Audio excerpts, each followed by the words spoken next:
헌신 예배 제목을 뭘로 잡을까 생각하다가 웃으면 복이 와요. 갑자기 그게 떠올라가지고 충성한 복이 와요 라고 잡았는데 아마 제목을 잊지 않을 것 같아요. 웃으면 복이 옵니다. 예, 웃으면 복이 옵니다. 예, 많이 웃으시기 바랍니다. 예, 웃으면 명약이죠. 예, 기쁨이 있을 때 우리의 몸의 질병도 치유되는 그런 역사가 실제로 있다 그래요. 그럼 많이 웃으시기 바랍니다. 더 나아가서 많이 충성하시기 바랍니다.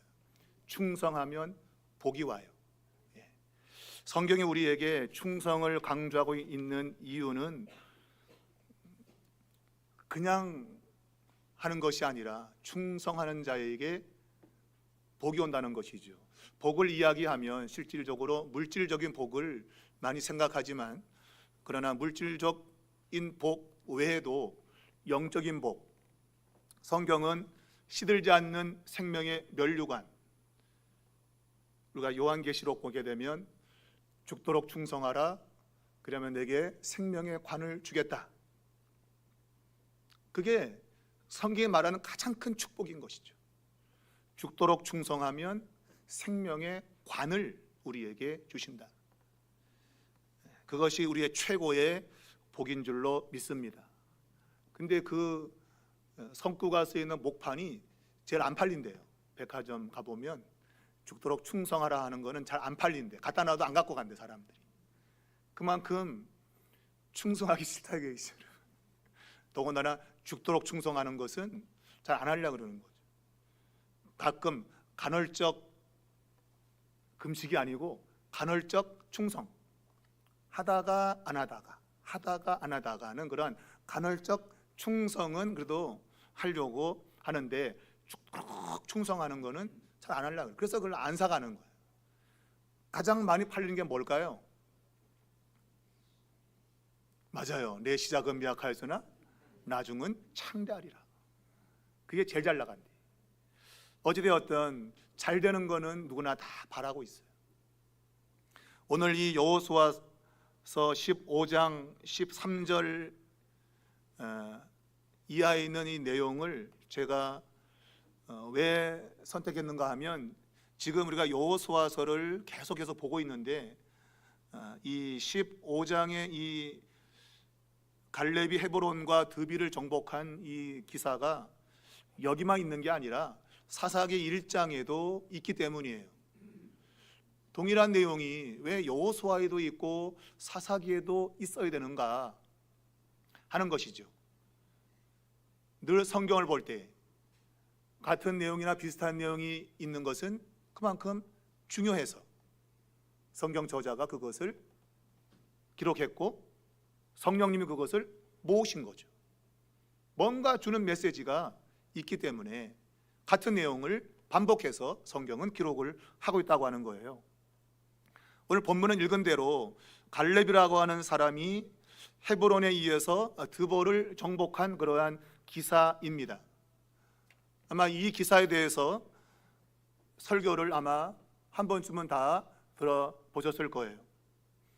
갈렙이 충성된 사람이었다고 이미 성경은 선언하고 있고 그 갈렙이 온전히 주님을 따르는 그러한 믿음의 행보를 그의 딸 악사라고 하는 딸이 동일하게 걸어간 흔적을 우리에게 소개해 놓고 있는데 실제로 그러한 어떤 믿음의 행보라기보다도 여호수아 전체에서 우리에게 보여주고 있는 그 의미가 바로 이 갈렙이 헤브론과 드비를 정복하고 딸 악사에게 윗셈과 아랫셈을 주는 이 기사 속에 녹여져 있다, 응축되어 있다, 그렇게 볼 수 있겠습니다.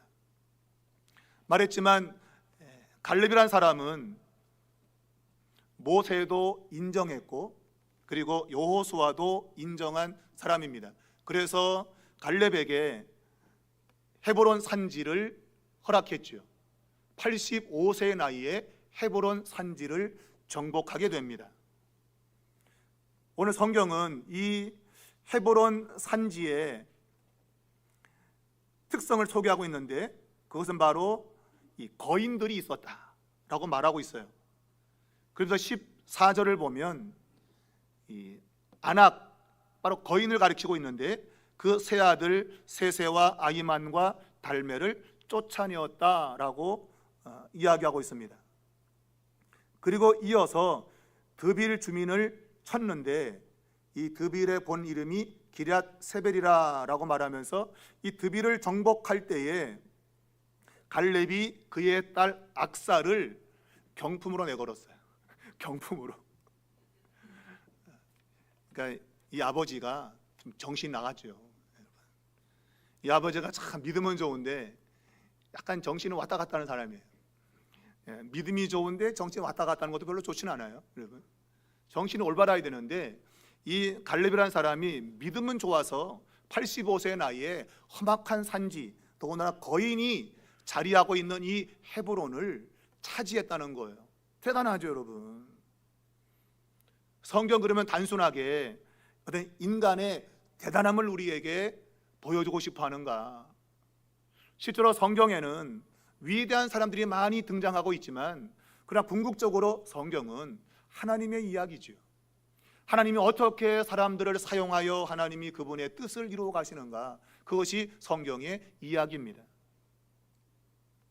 그걸 본다면 갈렙 역시 하나님이 사용한 인물임에 틀림없고, 하나님이 이 갈렙을 어떤 방식으로 하나님이 사용하셨는가 하는 것이 오늘 이 헤브론 산지와 드빌을 점령하는 이 기사 속에 담겨 있고, 이것은 사사 시대에도 그 앞부분을 장식하는 그 아주 중요한 역할을 하게 되는 겁니다. 사사 시대를 여는 그 출입구가 바로 이 갈렙이 헤브론과 드빌을 정복하면서 일어난 사건인 거예요. 이게 굉장히 중요한 사건이라 그 얘기죠. 자, 우리가 오늘 이 성경 읽어보면 갈렙이 드빌을 정복하기 위해서 자기 딸을, 이제 나쁘게 말하면 경품인데, 자기 딸을 건 거예요. 그러니까 드빌을 정복하는 사람에게 내 딸을 주겠다라고 이제 약속을 한 것이죠. 근데 사실 이것은 굉장히 무모한 것이죠. 무모하죠. 어떤 논팽이가 걸릴 줄 알고 자기 딸을 단순히 그냥 힘세고 막 이런 사람이 이 드빌을 정복한다면 자기 딸을 그냥 그러한 사람에게, 나쁘게 말하면 불황자, 건달, 뭐 그런 사람에게도 자기 딸을 줄 수 있잖아, 그죠? 드빌을 정복하기만 한다면. 근데 실제로 이것은 매우 위험한 도전인 거예요. 성경에는 위험한 도전 속에 하나님의 간섭이라고 하는 것이 나타나는 것들을 통해서 하나님의 은혜가 무언가 하는 것을 우리에게 가르쳐 주고 있어요. 그 한 가지 사건이 아브라함이 자기 조카 롯과 달라지는 대목에서 등장을 하죠. 거기 보면 형님 먼저, 아우 먼저, 농심라면. 그러니까 네가 좌하면 내가 우하겠다. 그러면서 조카에게 먼저 땅을 선택할 권한을 주잖아, 그죠?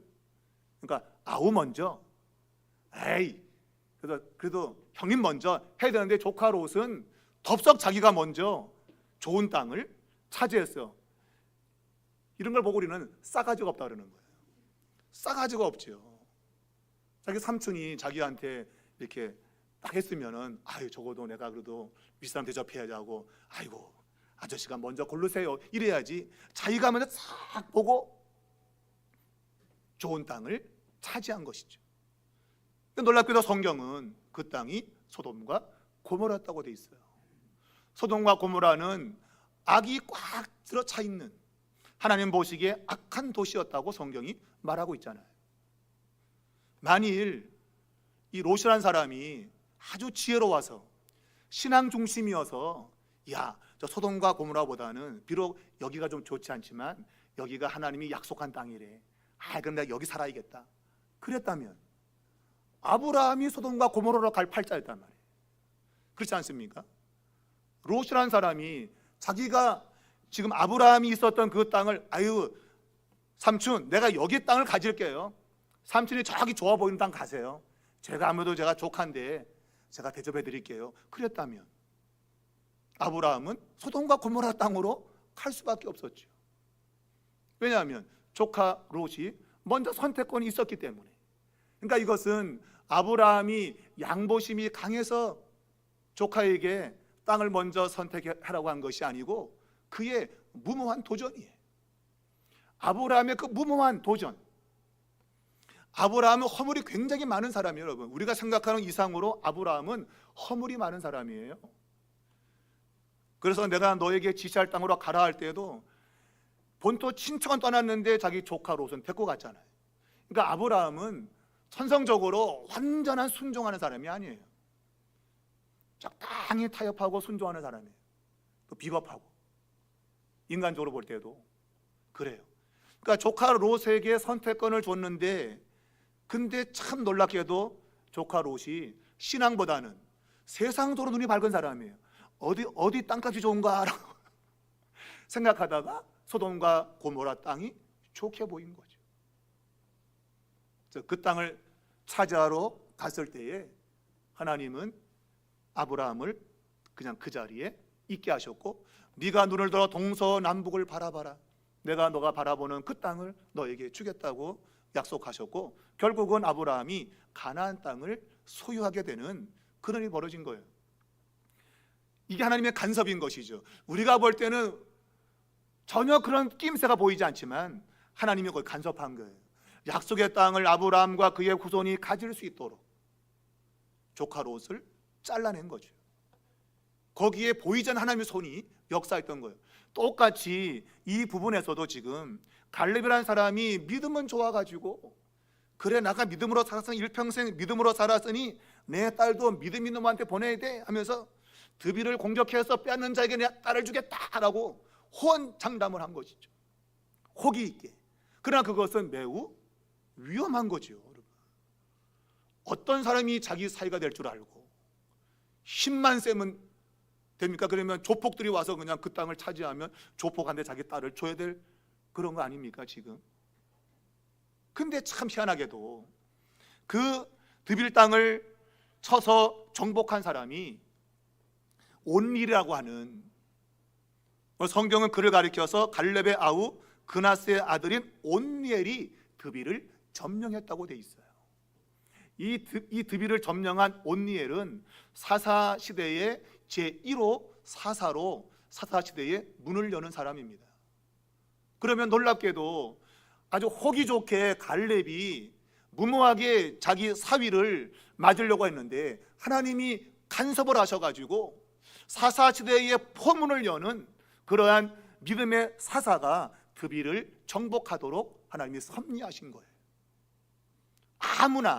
아무나 이 갈렙의 사위가 되지 않도록 하나님이 간섭하신 겁니다.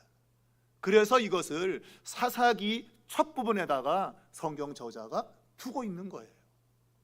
그만큼 이 하나님의 간섭은 중요한 겁니다. 사사기의 전체의 내용은 하나님의 간섭이에요. 하나님이 개입하지 않으면 이스라엘 백성들은 살 수가 없는 상황이었어요. 하나님이 간섭해서 사사시대를 지나고 왕정시대를 맞게 되는 겁니다. 바로 이 갈렙이 드빌을 정복하는 자에게 자기 딸 악사를 주겠다고 했습니다.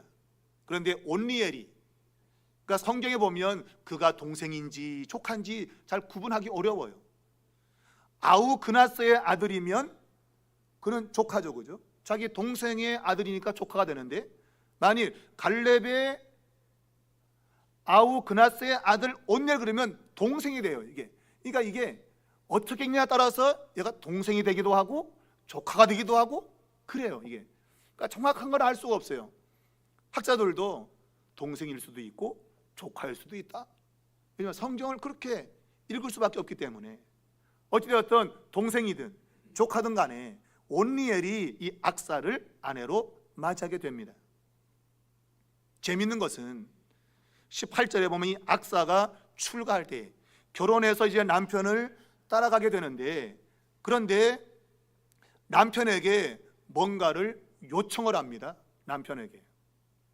성경은 그냥 그에게 청하여라고 우리말로 아주 그냥 자연스럽게 뭔가를 요구한다고 되어 있지만 이 청한다는 단어는 그냥 요청하는 게 아니라 유혹하는 거예요. 그러니까 요염한 여자가 자기의 미모를 무기 삼아 가지고 상대방을 유혹할 때 쓰는 단어예요. 그러니까 여보 그런 거예요. 자기의 여성적인 매력을 가지고 남편을 유혹하는 겁니다. 남편은 그냥 자기 아내 데리고 지금 가려고 그러는데 이 여자가 가다 말다가 딱 서가지고 여보 하면서 유혹하는 부정적인 언어예요. 부정적인 언어.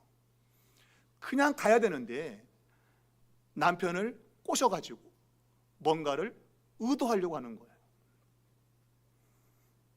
그래서 이 부분을 칼빈 목사님이 주석을 하면서 이 악사라는 딸이 욕심이 굉장히 많은 여자다. 그래서 탐욕이 발동해가지고 지금 아버지한테 뭔가를 뺏으려고 한다. 그렇게까지 주석을 했어요.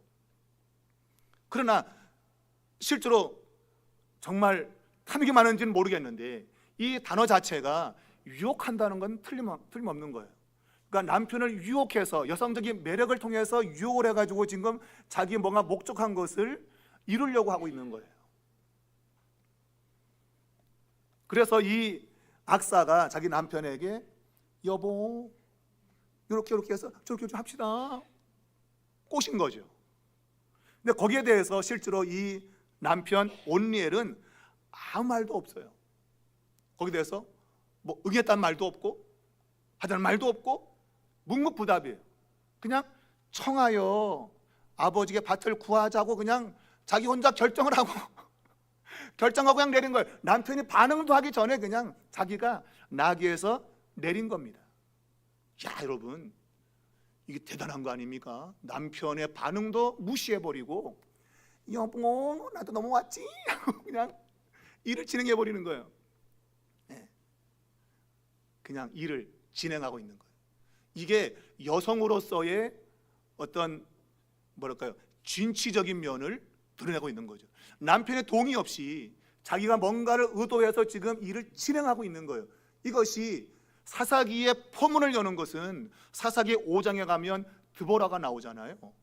여사사가 등장하는 문을 이 악사라는 여인이 열어놓은 거예요. 야 여자라고 못할까 보냐? 그 의도가 들어있는 거예요 여기에.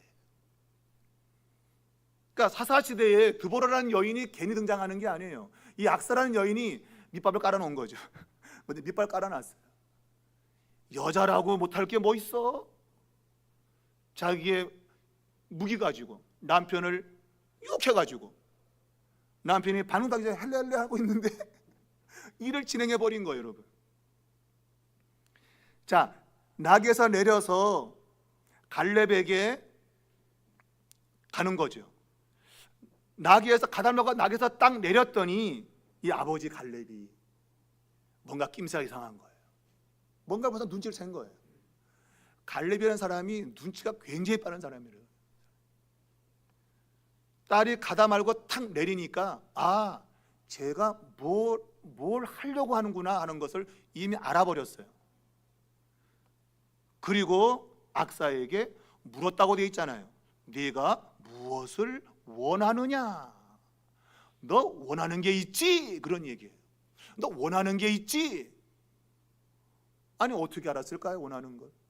갈렙이라는 사람이. 오늘 이 갈렙이라는 사람이 딸을 보면서 안 거죠. 딸의 행동을 통해서 안 거예요. 그냥 가야 될 것 같은데 가지 않고 뭔가 내렸다는 얘기는 브레이크가 걸린 거예요. 뭔가를 해야겠다고 하는 신호가 온 거죠. 이 모습이 갈렙의 자기의 모습이 그대로 투영되고 있는 거예요.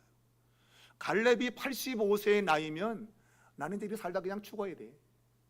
85세인데 뭘 하겠냐 내가. 그리고 그냥 가야 돼. 그냥 세월이 가는 대로 그냥 가는 거지 뭐. 그리고 그냥 가야 돼요. 그런데 85세의 나이지만 내가 아직도 내가 정정하다, 내가 또 싸울 수 있다고 하면서 그가 이 산지를, 헤브론 산지를 달라고 하잖아요. 정상적이면 그냥 가야 맞아요. 85세에 뭘 합니까 여러분? 85세에 뭘 할 수 있겠어요? 85세의 나이에. 그런데 흘러가는 세월을 그냥 흘려보내자고 브레이크를 건 거예요. 브레이크를. 오늘 이 악사라는 이 딸이 그냥 남편 따라 가야 맞는 거예요. 그냥. 그런데 가다 말고 브레이크를 거는 거예요. 이대로 갈 수 없다. 이래. 그 여자가 욕심이 많았는지 탐욕스러운지는 알 수 없지만 성경이 우리에게 주는 메시지는 분명한 거죠. 뭔가를 요구하는 이러한 도전, 이것은 반드시 응답을 할 수밖에 없다고 하는 거예요. 오늘 이 아버지가 딸이 탁 내린 거 보면서 제가 뭘 지금 하려고 하는구나 알아차렸어요. 쉽게 말하면 척 보면 압니다. 그래서 너 뭘 원하냐? 라고 물었잖아요. 그때 이 악사라는 여인이 내게 복을 주십시오. 아버지께서 나를 네겝 땅으로 보내시니 샘물도 내게 주소서 라고 말했어요. 여기서 달라고, 주라고 하는 이 단어는 앞에서 청한다는 단어와 또 다른 단어예요. 남편 할 때는 자기의 매력을 가지고 꼬셔가지고 뭔가 일을 진행을 시켰는데 아버지한테는 그게 안 되는 거예요. 아버지한테 뭘 아빠 그런다고 되겠니? 남편한테는 여보가 되지. 아빠는 안 돼요. 여기서 청한다는 단어는 아이가 부모에게 요청할 때 쓰는 단어예요. 애가 자기 아버지한테 아빠 응석 부르듯이 아버지한테 달라고 조르는 거예요. 아버지, 쉽게 말하면 이건 정말 공정하지 않아요. 내가 지금 남방으로 가는데 거기에는 지금 물이 필요한 것인데 내가 샘물이 있어야 되는데 그냥 갈 수 없잖아요. 아버지 좀 주세요. 그냥 가는 거는 안 됩니다. 이거는 불공평해요. 남방이라고 하는 이 광야를 가야 되는데 물이 필요한데 물이, 그러면 물을 줘야 됩니다. 물을. 마치 어린아이가 아버지에게 맡긴 것도 없는데 맡겨놨나 지가? 여러분도 집에 있는 자녀들이 막 달라 그러잖아요. 네가 맡겨놨네 나한테? 맡겨놓은 없는데도 달라 그래. 이놈의 자식은 뻔뻔해. 달래 무조건. 여러분, 이게 여호수아서의 지금 핵심적인 거예요. 달라 그러면 줘야 돼. 갈렙이 달라 그랬잖아요. 그러니까 줄 수밖에 없는 거예요. 달라는 사람에게는 당할 수가 없는 거예요. 달라고 하는데, 그러니까 하나님이 신실하게 그의 백성에게 복을 주는 이야기예요. 하나님이 달라고 하면, 그 자녀가 달라고 하면 안 줄 수가 없는 거예요. 그게 바로 예수님이 가르친 거죠. 야, 자녀가 떡을 달라고 그러면 돌을 줄 부모가 있냐? 생선을 달라고 하면 뱀을 줄 부모가 있냐? 없다는 거죠, 여러분. 없다는 거죠. 구하라, 두드리라, 찾아라. 하나님이 얼마나 좋은 하나님이면 무조건 달라, 무조건 달라. 달라 그러면 준다는 거예요, 여러분. 오늘 우리가 이 세상을 살면서 우리가 믿고 있는 하나님이 어떤 분인가 하는 것을 이해한다면 우리는 지금보다 훨씬 더 나은 삶을 살 수 있어요. 근데 우리는 하나님을 생각하기를 마치 거지한테 적선하는 사람으로 생각해요. 거지가 한 푼 주십시오 그러면 에라이 한 푼 받아라. 그렇게 주는 분으로 하나님을 생각해. 하나님은 그렇지 않대요. 하나님은 우리에게 오늘 샘물 달라 그랬는데 윗샘도 주고 아랫샘도 줬다. 우리가 구하는 것보다 넘치게 하실 하나님을 우리가 믿어야 되는데 우리는 그렇게 믿지 않고 있는 거죠. 믿지 않는 것이죠. 자기 남편을 유혹해가지고 뭔가 일을 시도했지만 그 방식 가지고는 안 되고 그저 아버지를 믿고 자식이 아버지에게 달라는 방식으로 달라 그러면 하나님이 안 줄 수 없다고 하는 것을 이 부분에서 보여주고 있는 거예요. 여러분, 갈렙은 실제로 손해보는 사람이죠. 그렇지 않습니까? 갈렙은 해보는 산지를 차지했는데 레위 사람이 살도록 성읍을 내어주었어요. 그것도 손해인데 이놈의 딸이 시집가면서 또 샘물도 달라 그래요. 샘물도. 근데도 갈렙은 줬다. 헤브론 성읍을 내가 85세의 나이에 차지했지만 레위 사람이 필요하다 그래서 줬죠. 그냥 이 딸이 남방으로 가면 물이 필요해요. 물 주세요 그랬더니 필요해? 또 줄 수밖에 없는 거예요. 그러니까 갈렙은 손해보는 사람으로 계속 등장하고 있어요. 근데 성경은 이 갈렙이라는 사람을 하나님을 온전히 쫓았다고 말해요. 이게 십자가라고 하는 것과 연결이 안 될 수가 없어요. 이런 방식으로 우리가 삶을 살 수밖에 없어요. 왜냐하면 하나님이 그런 분이기 때문에 그래요. 하나님이 그분이 이득을 따져가지고 행하는 분이 아니에요. 그분은 손해보는 장사를 하시는 거예요. 근데 나중에 가보면 결국 손해가 아닌 거예요. 오늘 많은 믿음의 사람들이 이러한 믿음을 가지고 하나님을 찾지 못해요.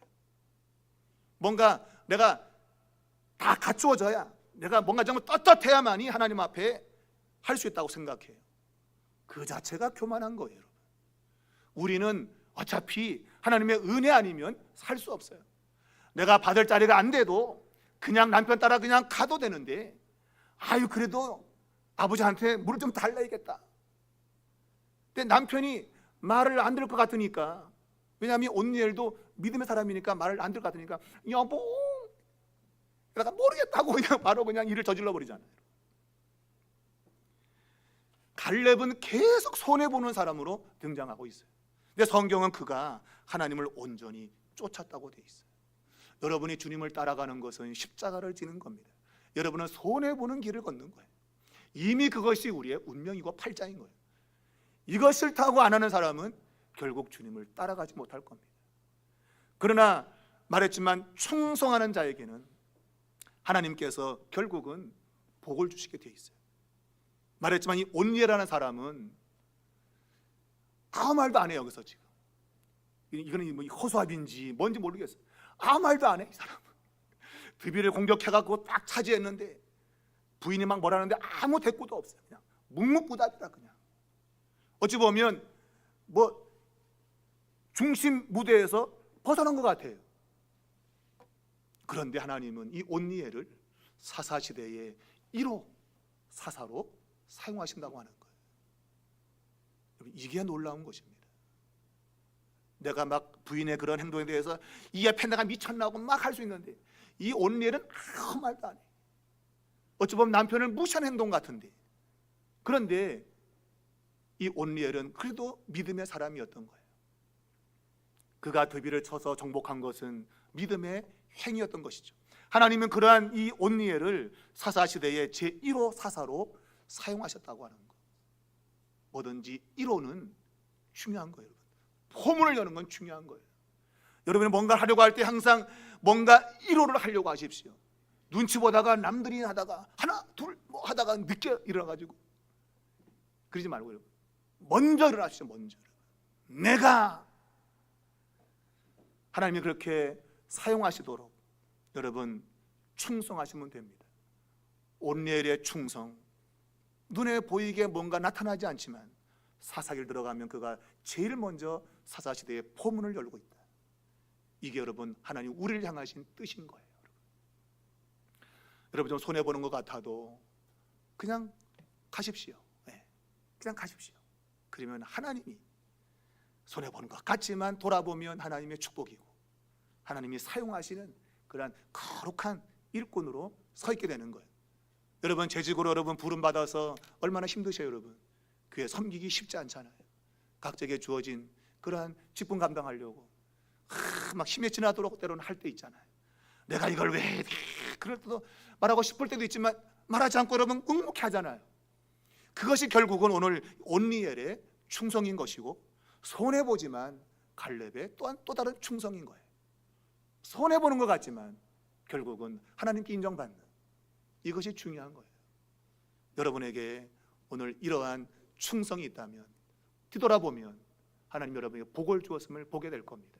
그것이 성경의 가르침이니 힘들고 어려워도 맡겨진 재직의 직분 잘 감당하셔서 정말 하나님이 쓰시고자 하는 그때 아름답게 쓰임받는 그런 축복의 인생 되시기를 주님의 이름으로 축원합니다.